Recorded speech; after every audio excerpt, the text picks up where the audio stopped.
As said in yesterday's video, it's time to take a look at the final reveals for DBT06, but more importantly, to the second wave of support for XOverDress.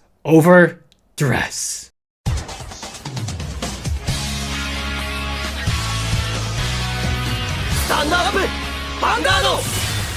Hey Cardfighters, welcome back to another Cardfight update, and it's finally time to say goodbye to DBT06, at least in the reveal department, because I have a couple more videos in store about this set in particular, but we will get there once we cross that bridge. But that said, let's not get ahead of ourselves just yet, because in today's video we're going to take a look at the new XOverDress support wave, because yes, we already saw the new mechanic and the initial support cards, but now we see the final cards from set 6 which flesh out this mechanic and gives us more building options for the entire deck.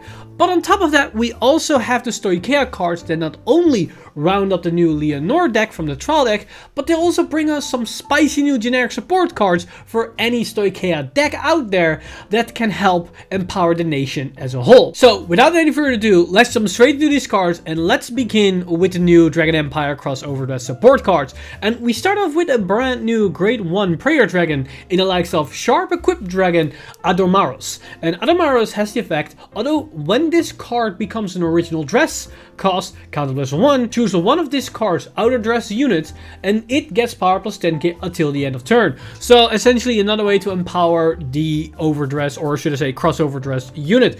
Overall, I don't really like this card all too much. Yes, it's a grade 1, which is fine because now you can be a bit more aggressive, as you can call this right from turn 1, and then on turn 2 you can XOverDress into a grade 2, and that could be a play, but I don't like the fact that you're wasting a counter blast for just 10k power, because we already saw it with the grade 2 version that gives 5k power for free, and if you XOverDress it into the arena with the Battle Dory effect, it is also the 10k, but then for free. So overall, I'm not really a fan of this card, and we have better options in the grade 1 department, like the next grade 1, for example, because we have also Wall Equipped Dragon Beerus Skill, and Beerus Skill has the effect, although when this card outer dress is retired from the rearguard circle or guardian circle during your opponent's turn, cost Soul Blast 2, call this unit to an open rearguard circle. This is an effect I really like for multiple reasons. First off, we have an early game Soul Blast skill, which allows us to potentially play the same Trickstar as a starter that we have with the original Overdress right line. Because so far, we didn't saw any Soul Blasting skills except for the Great Free Farina, but that's an unhit. So you cannot consistently get the Trickstar into the drop zone that you want to have there as a second copy, as we could with the original Overdress with just the right line itself to set up like the double Overdress board. Now, that said, this is heavy on the Soul Blast department, and it's also a bit iffy in the sense that in order to use a skill, you're going to lose the XOverDress unit, which also means you're going to get a Trickstar into the drop zone. So then Soul Blasting the Trickstar doesn't really get you the value you were originally planning for, because you can only resurrect one Trickstar at a time anyways. But that said, this is actually a really nice skill in the fact that it allows you to keep populating the board with units. Because yes, the mechanic is a bit of a hard minus, but with this skill like this, you can negate the minus and you still can use the units as interceptors potentially. And as we're going to see in a second here, we have an amazing card that synergizes with this effect, so we can have a basically best of both worlds. So if you want to have a card that allows you to keep board presence, this could be a nice addition, as it doesn't require you to have multiple prayer dragons, as you can essentially use the same prayer dragon over and over again.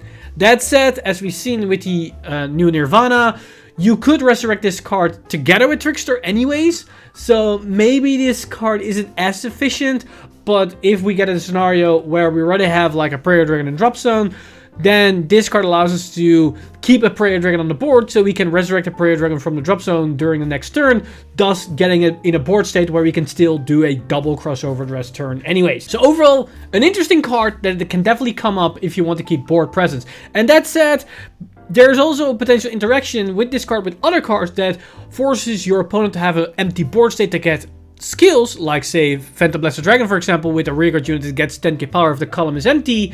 With a skill like this, you can still negate those effects even if your opponent is going to target your rearguards to retire them, as you can get a new unit on the board anyway. So there might be some meta choice calls here with this particular grade 1, which I really like. Now, moving on to the grade 2s, we got a new norm order in the likes of Feeling to Pierce Through. And this norm order has the effect, play this with cost, count plus 1, and discard a card from your hand. Choose 2 cards with the XOverDress ability from your drop and put them into your hand.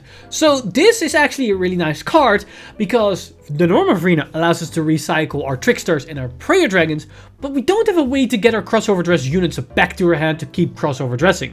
This is an order card that allows us to do that. So now we have a way to recycle our entire engine over and over and over again. So this could be a nice tech choice if you feel the need to get more consistent access to specific XOverDress units if you plan to play a XOverDress light deck. This allows you to reuse those cards. Now, this could have been an auto include for every variant. Was it not the case for the next Verena that basically got revealed the same day? Because we got a brand new grade 2 Verena, which you already saw with the initial artwork months ago. Because here we have the grade 2 Verena Steel Wall Equip Beerus Arena. And this is essentially the unit of Arena that's supposed to XOverDress with the grade 1 we just discussed. And you're going to see in a second why this card synergizes very nicely with that particular grade 1. This Verena has the following effects. XOverDress, 1 Trickster and 1 Prayer Dragon unit. So it's the same with what we've seen so far.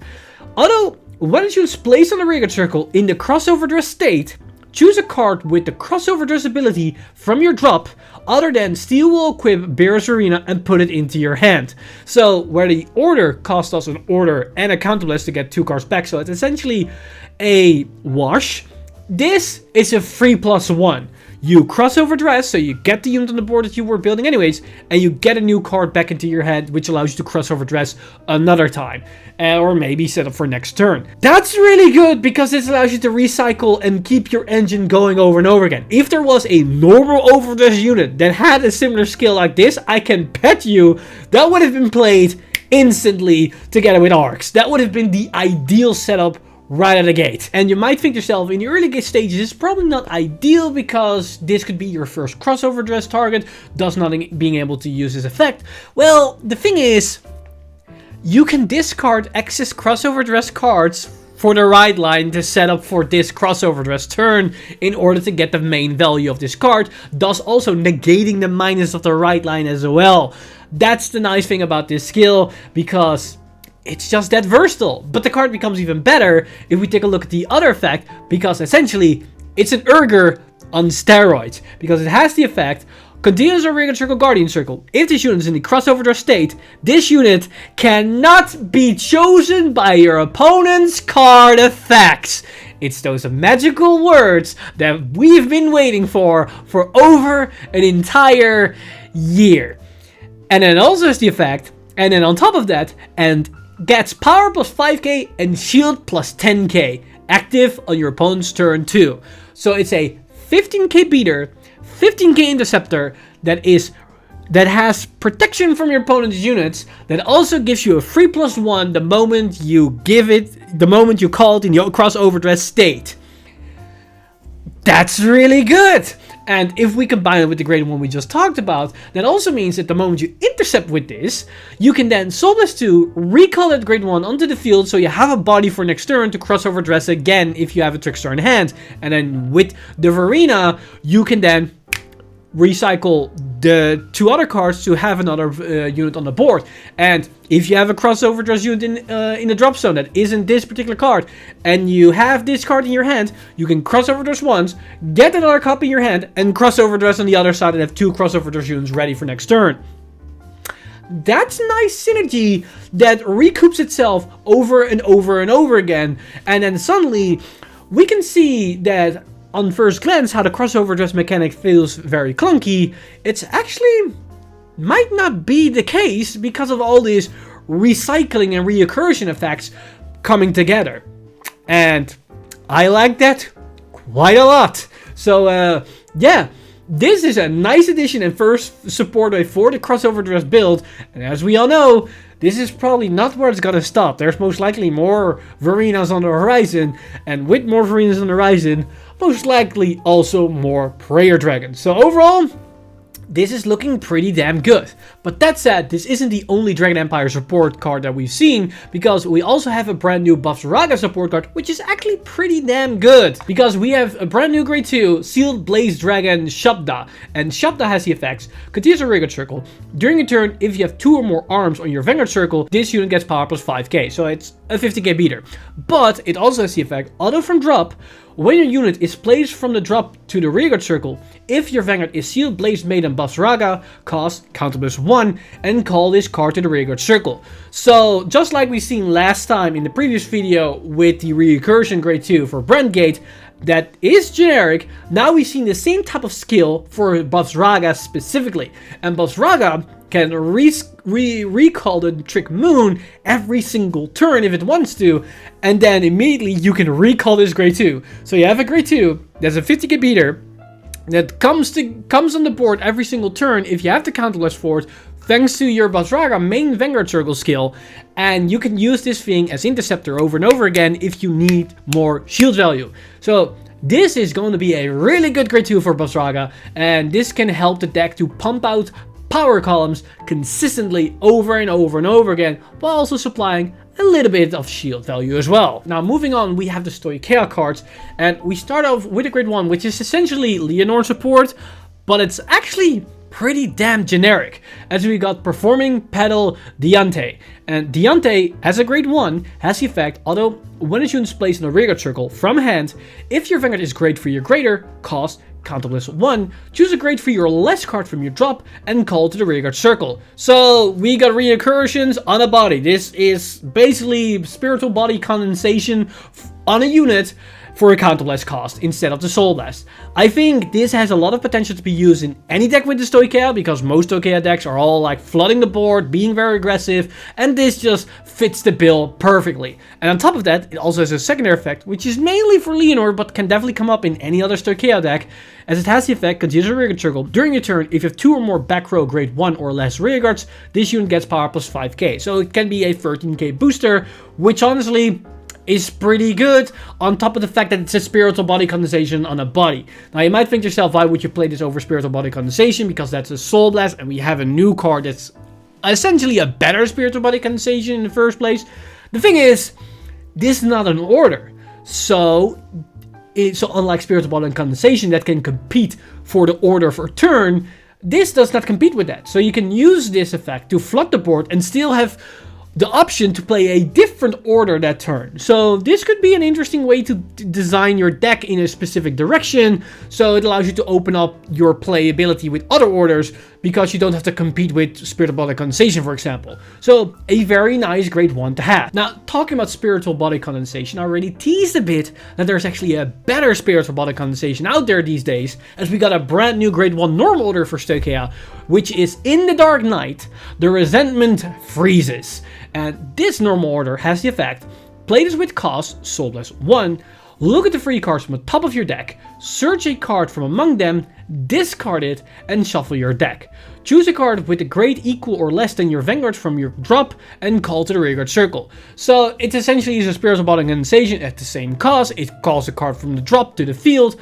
The only difference is that it doesn't gain 5k power, but you're gonna check the top 3 to mill a card. And that's the reason why people are saying it's a better Spiritual Body Condensation, because it allows you to consistently get better units called off as this effect. Because in the early game, it's less likely you're going to have the ideal superior call target for Spiritual Body Condensation, because the only way to get it is to either Soul Blast it, but the early game, usually that's aren't great targets, so you have to discard it for the right deck, thus meaning you need to open it. With this card, that's not necessarily the case. Yes, you can still open the card, but now you also have the option to check the top 3 of your deck to get a better target. And this also means in certain decks, like let's say for example Flagberg, that specifically wants to get the Inlet Pulse Dragon with this particular effect. Now with checking the top 3, there's a higher consistency to get to Inlet as fast as possible. So that's the reason why people are seeing this is a better version of a Spiritual Body Condensation. Now, that said, I don't think this is a one-to-one upgrade for Spiritual Body Condensation. I still think there's some argument to be had that Spiritual Body Condensation in certain instances is better than this card.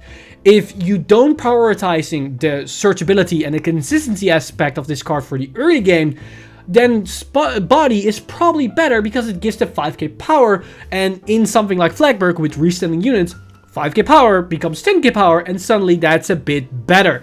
But on top of that, the milling is mandatory. So if you're finding yourself in a situation where you are in a prolonged game and your deck is getting quite thin, milling one extra card can be the game changer to either winning or losing the game at that point. And also, if you are filtering your deck quite consistently or you haven't seen a lot of triggers, activating this card can result in the instance where you have to mill a trigger, which isn't ideal as well. So there are definitely ups and downs to this card, and most people will assume this has more ups than downs, but depending on what type of deck you're building and what your main game plan is, there might still be an argument to be had that Spiritual Body Condensation can be the card for you instead of this card. But I can definitely see this card outcompeting Spiritual Body Condensation in a lot of variety of decks. Now, moving on to the actual dedicated Leonard support, we got 2 new grade 1s and a new Lianorn, of course, and one of those grade 1s being this triple R congratulatory performance Sukus. And Sukus is one of those cards that I have no idea how this actually works, and I'm actually quite baffled. Let me explain why. Because this card has the effect on the Rearguard Circle. When this unit boosts a Vanguard, costs Soul plus 1, choose one of your opponent's grade 2 or greater Rearguards not being attacked, move it to the Guardian Circle, and if it cannot be moved, this unit gets power plus 5k until the end of turn. So the initial effect is quite simple. That's not the part where I'm confused. You're essentially moving one grade 2 or grade 3 to the Guardian Circle, so it's to some extent spot removal, and with a massive number your Vanguard's creating, it's negligible that you're putting 5k in front of your Vanguard. It's essentially removing one unit because it's most likely that your opponent is going to throw down an over trigger or a perfect guard or a bunch of triggers. So that's it, essentially a spot removal. The thing that's confusing me here a bit is how it gets the 5k power, because it specifically states if the unit cannot be moved. So do they mean that if you choose a grade 3 and it doesn't have the intercept ability, it cannot be moved, so it gets the 5k power? But I would argue that's not really what's happening here, because it doesn't specifically state force your opponents to intercept like we've seen with other skills. This essentially just moves it regardless if they intercept or not. So then the question is, in what instance are you able to choose a unit but not be able to move it? Because there's already been a ruling set that if you cannot choose a card, you won't get the 5k power either. So if your opponent's board is empty or they have resist, that won't happen. Specifically, you need to be able to choose a unit, and then the unit isn't be able to move. I don't know which units specifies in this particular situation, which units they're talking about. I don't know any card from top of my head, or I am misremembering a certain interaction or ruling that comes into play here. But from my understanding, it always happens, and it never gets the 5k power. So I'm kind of confused where they're going with this card. If anybody knows what they're actually talking about and what they're referencing here, let me know in the comments down below, because I'm actually kind of baffled here of when it actually gets the 5k power. Now, about a card that I'm actually not really baffled about is a new order, which is a grade 3 order that synergizes very nicely with grade 1s for Leonard, as we have Happy Dreaming Festa, a grade 3 order. And this normal order has the effect, play this with cost, count plus 1. If you have a Vanguard with Leonard in its card name, look at the 7 cards on the top of your deck, choose up to 2 grade 1 or less unit cards from among them, come to the Rearguard Circle, and shuffle your deck. So this is essentially a 2 for 2 filtering your deck for grade 1s, because you're using count plus 1, which is a 1 in my book, and you're using the order. So that's 2 cards or resources equivalent to 2 cards to get potentially 2 grade 1s. Is that good? I would beg to differ, because you're you're essentially investing a card in a count less for something that might be nothing. Because there is a chance you don't see any grade 1s in the top 7, and there is a chance you see 1, and there are definitely situations where you see 2. But the fact you're already investing these amount of resources for not the consistency of that you're gonna get at least something, because also keep in mind, you're not guaranteeing the cards you might need or might want. You might get grade 1s, but maybe not the ones you're looking for. So I am not really a fan of this card. Maybe some players will run it as a tech choice, maybe as a 1 over 2 of. I personally would not run this card by the sheer fact that this is heavy RNG investment with no consistent payout. So yeah, that is my honest opinion about this card. But I can definitely see some players running it, especially if you're playing a grade 1 heavy lineup. Like if you're playing like 16, 17, 18 grade 1s, yeah, go ahead. There's a highly likely chance you get full value of this particular order card. But that said, let's take a look at the final card that we have to talk about today, which is the brand new evolution of Lianorn, which is Grand March of Full Bloom Lianorn. And this card is essentially a carbon copy of the trial deck grade 3, but it has a different first skill, because her new skill is act on Vanguard Circle once a turn, cost counter +1, draw a card, choose a card from your hand and call to the rearguard circle or discard it. So essentially, this is always going to be a +1. I don't see anybody using the first skill if you're going to discard a card. You're most likely going to use it to call a unit but get the draw for free essentially. So you're counter +1 to +1, which is a fine skill. Like, this is not going to be any game changer for a boss unit. It's honestly in the realm of a bit underwhelming or lackluster, but it's completely fine, because the main thing about Lianorn is her second effect that we already discussed in the previous Lianorn video. But to refresh some people's memory, her main gimmick is auto Vanguard Circle. When this unit attacks, cost Soulless 1 and discard a card from your hand. And boost this unit with all of your back row stand units with boost. If you boost this unit with 3 or more units, this unit gets Rive +1 until the end of battle. At the end of the battle, choose 2 of your back row rearguards and stand them. So it's essentially going to be a massive center column that comes with triple drive to outpress your opponent and then restand those other boosters to still have decent side columns after the Vanguard swings. Overall, I think this is decent. Like, maybe in the other new trial deck boss units, you might make the argument you're not going to play the original trial deck unit in your right line. You're just immediately going to jump to the new grade 3. In this particular version of Lianorn, I could see the argument to actually running the trial deck Lianorn as your main grade 3, and then running 4 copies of this Lianorn in your main deck to increase the consistency of actually persona riding. Because honestly, the new skill to draw 1 for a counterblast feels kind of whatever, if I'm gonna be honest, and doesn't really feel like, yeah, you need to run this as your first grade 3 to get the full power. It basically is the same thing. The only difference is, if you're gonna run the trial deck grade 1, is you significantly increase the consistency of actually persona riding. And I think I would take persona riding over that, because keep in mind, persona riding is a free draw, unlike the counterblast draw of Lianorn. So that's the thing to keep in mind as well. And with that said, that's basically all the reveals that were left to be discussed for DBT06. So with that said, we're actually going to dive more in this set with more specifics with upcoming videos, because we have a lot to talk about the set in general, about the trial decks in tandem with this set, and of course, we're bringing back spotlights as we're going to talk about the new ride lines and of course the new Nirvana with Arena. I am very excited about the new XOverDress, and I cannot wait to get my teeth into the deck and to try out this deck and to see how this deck should be piloted, built, and operated. But that said, I'm very curious of what you guys think of these cards discussed in today's video about the new XOverDress support cards, as well as the new Leonard supports and the generic Starkea cards.